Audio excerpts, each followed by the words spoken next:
Inmediatamente, mis hermanos, vamos a abrir la palabra de Dios en el primer evangelio.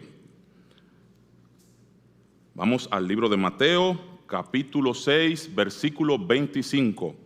Y mientras van encontrando este hermoso pasaje, pueden ir cambiando de posición, poniendo sobre sus pies. Mateo, capítulo 6, versículo 25.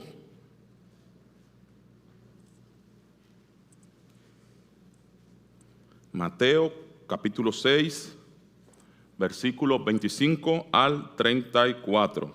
Dice así la palabra de Dios: Por tanto os digo, no os afanéis por vuestra vida, qué habéis de comer o qué habéis de beber, ni por vuestro cuerpo, qué habéis de vestir. ¿No es la vida más que el alimento y el cuerpo más que el vestido? Mirad las aves del cielo, que no siembran, ni ciegan, ni recogen en graneros, y vuestro Padre Celestial las alimenta. ¿No valéis vosotros mucho más que ellas? ¿Y quién de vosotros podrá, por mucho que se afane, añadir a su estatura un codo? Y por el vestido, ¿por qué os afanáis? Considerad los lirios del campo, cómo crecen. No trabajan ni hilan, pero os digo que ni aun Salomón con toda su gloria se vistió así como uno de ellos. Y si la hierba del campo que hoy es y mañana se echa en el horno, Dios la viste así, ¿no hará mucho más a vosotros, hombres de poca fe? Versículo 31. No os afanéis, pues, diciendo, ¿qué comeremos o qué beberemos o qué vestiremos? Porque los gentiles buscan todas estas cosas, pero vuestro Padre Celestial sabe que tenéis necesidad de todas estas cosas. Mas buscad primeramente el reino de Dios y su justicia, y todas estas cosas os serán añadidas. Así que no os afanéis por el día de mañana, porque el día de mañana traerá su afán. Basta a cada día su propio mal. Oremos. Padre que estás en el cielo, gracias te damos por la bendición que tenemos de estar aquí con la Biblia abierta. Te pedimos que las enseñanzas que tiene para nosotros en esta tarde entre a nuestro corazón, a nuestra mente y dé su fruto. Que todas las personas que escuchen este mensaje sean bendecidos a través de él. En el nombre de Jesús, amén. Pueden sentarse, mis hermanos. Gracias por permanecer en pie en la lectura de la palabra. Así he titulado la meditación, o hemos titulado la meditación en esta tarde, el cristiano frente al afán y ansiedad. Y podemos ver aquí en el libro de Mateo, que esta porción está dentro del sermón de las bienaventuranzas, o el sermón del monte, como la gente lo ha llamado. Y es una porción donde el Señor le está enseñando a la multitud, en especial a los discípulos, una serie de doctrinas y de enseñanzas. Y dentro de todo este sermón están estos versículos, estos 9 versículos que nosotros podemos ver y que vamos a tratar en esta tarde. Fíjese, el Señor Jesús está atento en este sermón a los temas que tienen que ver con los afanes de este siglo y la ansiedad. Y es un tema que es de primer título en nuestra época. Se le ha llamado al estrés, a la ansiedad que produce el estrés, en la enfermedad del siglo XXI.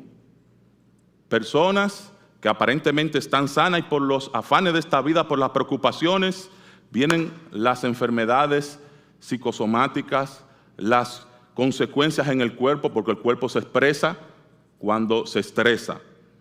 Y nosotros podemos ver, como dice un autor, que la ansiedad es, y lo decía un poeta, el estrangulamiento del alma, la asfixia de la mente. Algunos creyentes le llaman la tumba de la fe. Es la ansiedad, y la ansiedad es el sufrir por adelantado.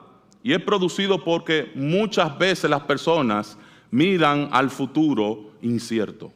Miran al futuro incierto. Y es un monstruo que asusta en el presente siendo Él del futuro. Fíjese qué definición acerca de el afán y la ansiedad. Pero fíjese, si vamos aquí al versículo 25, que es lo que el Señor Jesús está tratando directamente, dice: por lo tanto os digo, no os afanéis, no os afanéis. Y el primer punto que podemos ver aquí de este pasaje es que el cristiano no debe afanarse. El creyente en Cristo Jesús no debe afanarse. Y aquí esa palabra afanarse viene de un griego, una palabra griega, que significa ansiedad o congoja. Ansiedad o congoja. De preocupación, de algo que divide tu cuerpo a que esté presente innecesariamente en cosas en las cuales tú te afanas.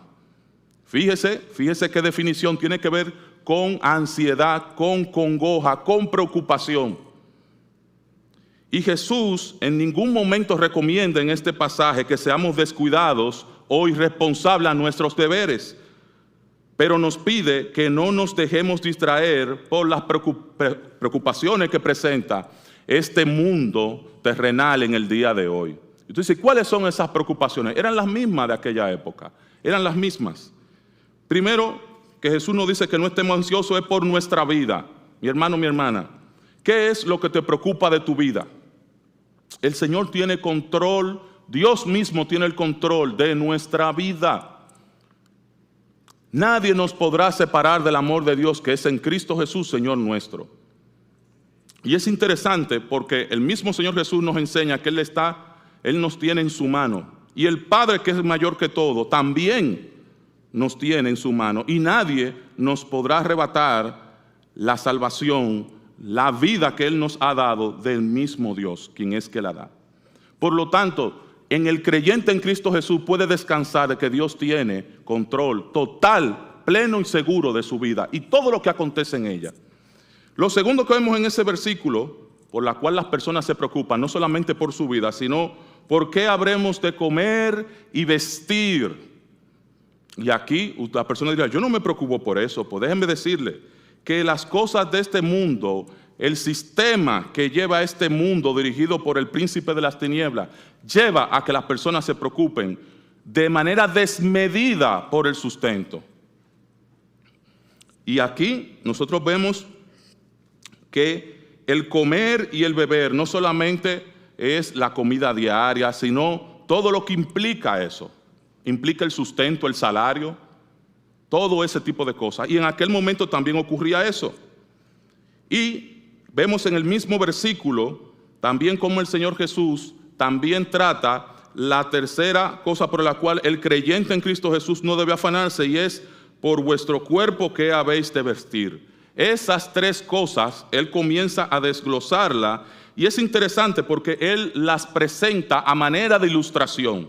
Y fíjese, la primera de ellas que vemos aquí en el versículo 26 dice: mirad las aves del cielo, los pajaritos, que no siembran ni ciegan ni recogen en graneros, y vuestro Padre Celestial las alimenta. Y es interesante porque usted no ha visto ningún pajarito preocupado por lo que va a comer durante el día o en el día de mañana. Aún las palomas que andan rodando. Y es interesante que el Señor Jesús coloque esta ilustración para enseñar eso. ¿Sabía usted que las aves deben consumir su propio peso diario para poder subsistir? Y es interesante, por eso usted ve la frase de que está picando como los pajaritos. Porque los pajaritos tienen que vivir picando para poder llenar su cuota de subsistencia diaria. Ahora, imaginemos esto haciendo una comparación. Si tuviésemos nosotros los seres humanos que consumir nuestro propio peso diario en comida, ¿cómo sería el asunto? ¿Qué me deja a mí que peso cerca de 250 libras? ¿Dónde voy a encontrar tanto alimento diario? Y aún así, por eso el Señor coloca esta ilustración interesante. Dice: mirad los pajaritos del cielo, no siembran, no recogen, no almacenan, no tienen edificio donde almacenar la comida, no tienen despensa, y el Señor la sustenta de manera diaria. ¿Cuánto más nosotros, mis hermanos? Y dice así: para Dios valemos mucho más que muchas aves, mucho más que muchos pajaritos. ¿Es así? Es así. Dios sabe el valor tan grande que tiene un alma humana, que envió a su Hijo Jesucristo a morir en la cruz del Calvario para que sean perdonados nuestros pecados. Mire qué tan valiosos somos para Dios, aún siendo nosotros en términos terrenales gusano, polvo pasajero. Pero el Señor nos amó primero. Y fíjese, hay otro pasaje aquí mismo en Mateo, capítulo 10, versos 30 y 31, que el Señor hace referencia a eso. Y dice, pero aún vuestros cabellos están todos contados, refiriéndose de que el Señor tiene control de nuestra vida. Así que no temáis, más valéis vosotros que muchos pajaritos. El Señor tiene contado hasta cada cabello, cada pelo que cae de tu cuerpo, que nosotros no lo contamos. Ya yo lo dejé de contar. Pero fíjese, Dios tiene control de nuestra vida, absoluto y totalmente, incluso aquellas cosas en las cuales tú no estás consciente. Mi hermano, ¿quién de usted piensa si dejó de respirar o si está respirando? Eso es algo natural. Igualmente los latidos del corazón, cómo funcionan tus órganos internos en el cuerpo. El Señor conoce esa maquinaria maravillosa que diseñó. Individual. 8.000 millones de personas en el mundo y las conoce cada uno. Entonces, mi hermano, mi hermana, aquí nos muestra la grandeza de Dios. La tercera ilustración que utiliza el Señor Jesús, por la cual no debemos preocuparnos, en el versículo 27, que habla acerca de nuestro cuerpo. ¿Y quién de vosotros podrá, por mucho que se afane, añadir a su estatura un codo, una medida de su dedo mayor hasta acá? ¿Quién? Y me trae a la memoria algo que muchos de nosotros quizás nos sucedió, que cuando niños, ¿qué queríamos hacer? Crecer. El deseo de todos los niños, ser como los grandes. Y me recuerda que cada cosa tiene su tiempo y su momento. Y qué ironía, luego de adultos, muchos de nosotros queremos volver también a ser como niños. Y es interesante porque cuando niños no nos preocupábamos por estas cosas. Muchas veces veníamos desde el colegio, desde la escuela, y usted no pensaba si iba a haber comida en la casa o no. Usted iba quizás caminando, viendo la naturaleza, y no se preocupaba por eso. Entonces, qué interesante es ver esta ilustración. Por mucho que nos preocupemos o nos afanemos en esta vida, no añadiremos a nuestro cuerpo cosas que Dios no nos permita tener. Y eso incluye la salud. Por eso el hijo o la hija de Dios está confiado en Él. Está confiada en el Señor, porque toda su vida está escondida en Él. El Señor Jesús nos da una tercera ilustración y es con la naturaleza. Y es interesante porque aquí incluye hasta un personaje de la antigüedad. Versículo 28, y por el vestido, ¿por qué os afanáis? Considerad los lirios del campo, cómo crecen, no trabajan ni hilan. Y aquí cuando se refiere a lirios, se refería el Señor Jesús a las flores silvestres del campo. Cuando usted va caminando y ve una pequeña flor, mire qué graciosa, qué hermosa, qué bella esa flor, cómo crece. Versículo 29, pero os digo que ni aun Salomón con toda su gloria se vistió como una de ellas. Y es interesante la comparación, porque ¿a dónde no crece una flor silvestre? Donde sea, en el mismo pavimento la he visto, en una piedra. Pero el Señor nos muestra y hace una comparación con Salomón. Salomón, el hombre más sabio que ha tenido la historia. ¿Hasta dónde llegó la fama de ese rey? ¿Podría usted por un momento imaginarse de qué tamaño era el closet del rey Salomón?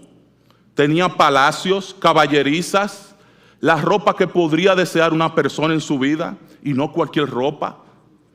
De cualquier lugar del mundo la traían. Enorme, podía darse ese lujo. Pero el Señor Jesús le está enseñando a nosotros, nos enseña a nosotros y a los discípulos en aquel momento, que ni aun Salomón se vistió con la gloria de una de esas flores silvestres. ¿Y por qué el Señor hace esta comparación? Porque viene ahí en el próximo versículo y dice, y si la hierba del campo que hoy es y mañana se echa en el horno, ¿Qué sucede con la flor silvestre cuando crece? El hermano Modesto, allá en la obra en Juan Tomás, y algunos hermanos, cuando están limpiando el terreno, y esa flor que crece silvestre y junto con la hierba, la recortan y hacen montones, y cuando se seca, le pegan candela. Ahí no preguntan, mira qué hermosa flor. No, no, no, el momento de ella pasó, se secó, la flor se marchita, es perecedera. Por eso aquí el Señor Jesús le dice a los discípulos, Dios la viste así, ¿no hará mucho más a vosotros, hombres de poca fe? Mi hermano, mi hermana, ¿acaso Dios no se preocupa por nosotros, el que sustenta todas las cosas de este mundo? ¿Cuánto más se preocupa por ti o por mí? Poniendo el ejemplo de esa flor. Por lo tanto, mi hermano, mi hermana, el cristiano no debe estar ansioso por su vestidura, por su vestir, por la moda. No va detrás del mundo persiguiendo las cosas vanas. Recordemos lo que dice el pasaje, el mundo pasa y sus deseos, pero el que hace la voluntad de Dios permanece para siempre. Y una de las cosas de este mundo es la vanagloria de la vida. Por eso se llama moda, moda, eso pasa. ¿Acaso en los años 70 había una moda que eran, me recuerdo, los pantalones campana? Unos pantalones que eran estrechos aquí, estrecho, estrecho, y abajo eran ancho, ancho, ancho. Y la gente caminaba, y eran los muchachones cuadrando en la calle, en el malecón. Esa moda pasó. Luego vino un momento que volvió y se repitió esa moda. Y así son cíclicas. Porque eso es vanidad. Vanidad de vanidad. Las flores silvestres del campo Dios las cuida. Ni a Salomón la vistió así. La hierba es perecedera y Dios que la viste así y nosotros la quemamos. Porque sabemos cuál es el propósito de esto. Y nosotros podemos ver el próximo versículo, el versículo 21, y es el punto número 2. La señal del gentil es estar ansioso, que se afana. Y fíjese, versículo 31, no os afanéis pues diciendo que comeremos o que beberemos o que vestiremos, porque los gentiles buscan todas estas cosas. Mi hermano, mi hermana, el mundo está atento a lo suyo. Déjeme decirle, está enfocado en lo suyo. Y esto es lo que sucede. Por eso la señal del gentil, del que no conoce a Dios, la señal del que no es temeroso de Dios, es esa. ¿Acaso no es eso lo que vende la prensa, el internet, los periódicos, la televisión en sentido general? Problemas, el incierto, que las bolsas de valores se está desplomando, que el petróleo sube, que la gasolina, que los precios que nunca bajan, que el dinero no da, que hay mucho gasto, que siempre da rojo la cuenta. Mire, de 10 noticias que aparecen en los medios electrónicos e impresos, 9 son malas, para no ser pesimista. Pero ¿sabía usted que hay un estudio realizado que muestra y demuestra que en el mundo suceden 8 veces más cosas buenas que malas? Pero lo que vende en la prensa es eso, esas 2 noticias malas que salen, para mantener la gente en la expectativa. ¿Sabe lo que es la expectativa? Usted ha visto esas novelas cuando aparece el hombre abriendo una puerta, ¡chan! Y ahí mismo entra el anuncio. ¡Ay! La gente se así, ¡ah! ¡Ay, ay, ay! Tengo que ver lo que va a pasar en el próximo capítulo. Y dejan a la persona, mire, con las orejitas paradas, esperando ver lo que va a acontecer en el próximo capítulo. Pues déjeme decirle, el mundo lo que muestra es eso a las personas, las mantienen en expectativa, pero no de lo bueno, sino de lo malo. Y hemos llegado a un punto en la humanidad que las personas ya se han desinhibido de las noticias buenas y lo que quieren es que les suministren ese suero de la noticia mala. Ven la mancha negra en el lienzo blanco.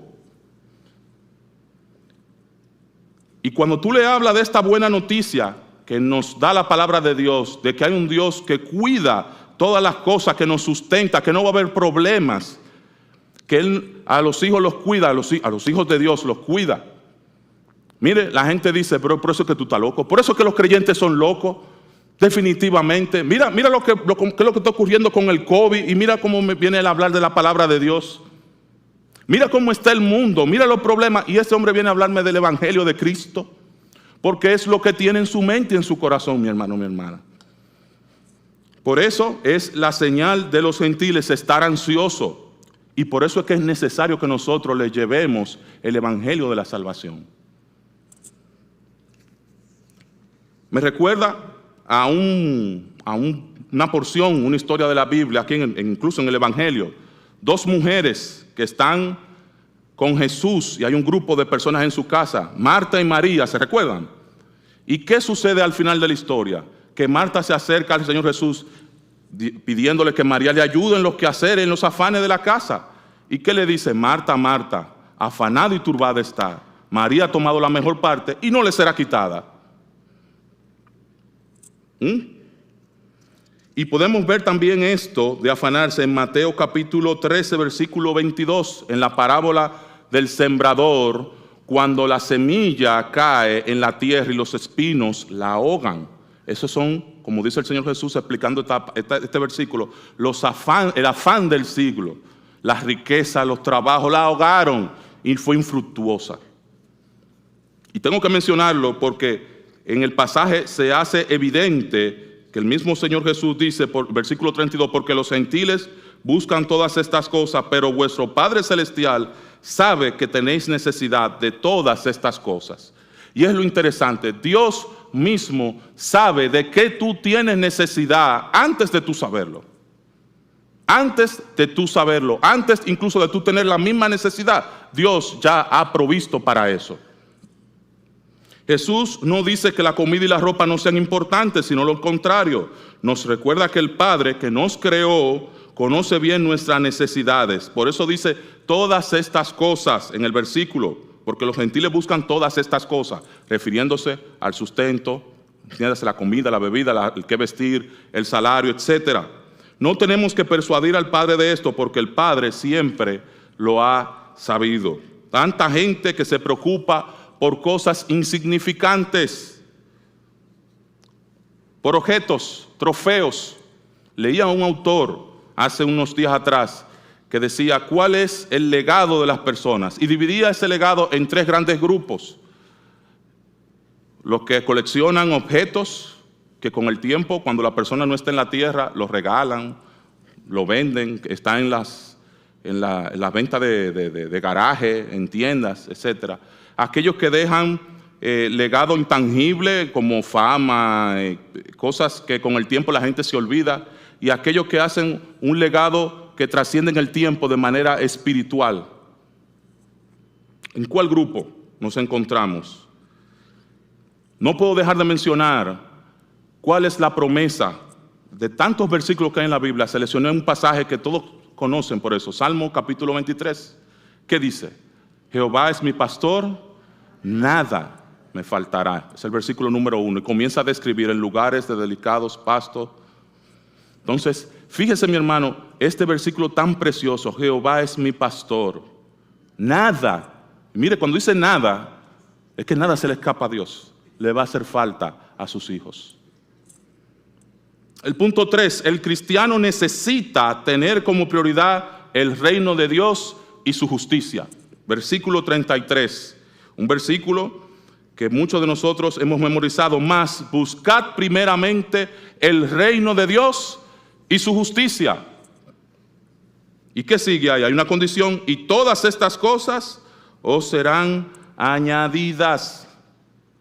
Y este versículo es interesante porque el cristiano está llamado a tener como prioridad el reino de su Señor Jesucristo, aquí en la tierra, aquí en la tierra. Y no estamos diciendo que usted no tenga en su vida cosas importantes. Hay muchas cosas que son relevantes en nuestras vidas, pero como prioridad, no como un orden. Como prioridad es que el Señor Jesucristo está en todas las facetas de tu vida.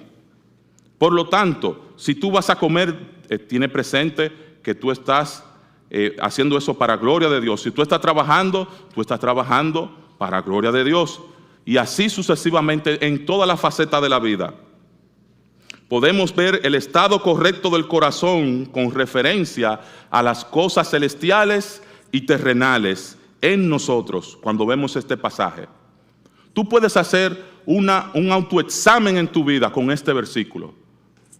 Buscad primeramente el reino de Dios y su justicia. ¿Está el reino de Dios como prioridad en tu vida? Y es interesante. Y como para hacer esto más evidente, las dos notas o las dos palabras principales en estos dos capítulos, en el capítulo 5 y capítulo 6, que está el sermón de la bienaventuranza, es el reino y la justicia de Dios. Fíjese, por eso ese versículo es vital aquí. Buscar primeramente el reino de Dios y su justicia como los grandes objetivos del cristiano aquí en la tierra. ¿Significa esto que debemos descuidar los deberes cotidianos que nos ayudan a mantener nuestra vida? Claro que no. No. Dios sabe que hay que llevar un equilibrio en la vida. Lo que Él quiere es que toda esa faceta de tu vida esté Él representando, el creyente representando a Dios aquí en la tierra. Y cuando se refiere a todas las cosas, en la parte B del versículo, todas estas cosas serán añadidas, nos referimos a lo que hablamos al principio, al sustento, a la comida, al techo, a la ropa, a nuestro cuerpo, que tiene que ver con la salud también.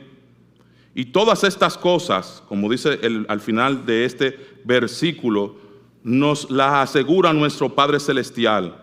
Y no en tiempo pasado, sino en tiempo presente.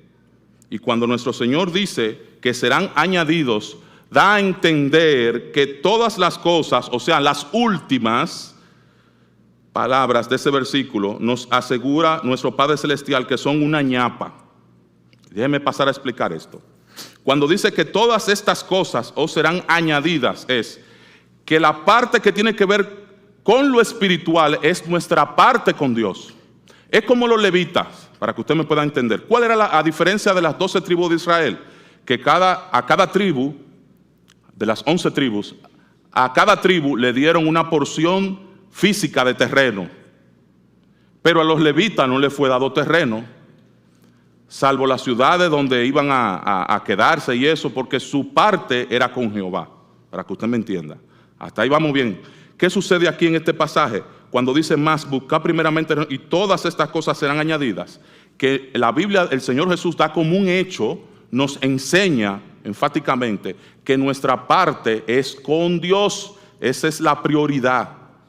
Y cuando dice que serán añadidas las demás cosas de este pasaje, no crea que el Señor usted le va a pedir un avión y se lo va a dar instantáneamente, porque esa no es su necesidad, salvo que usted su negocio sea viajar por el mundo entero.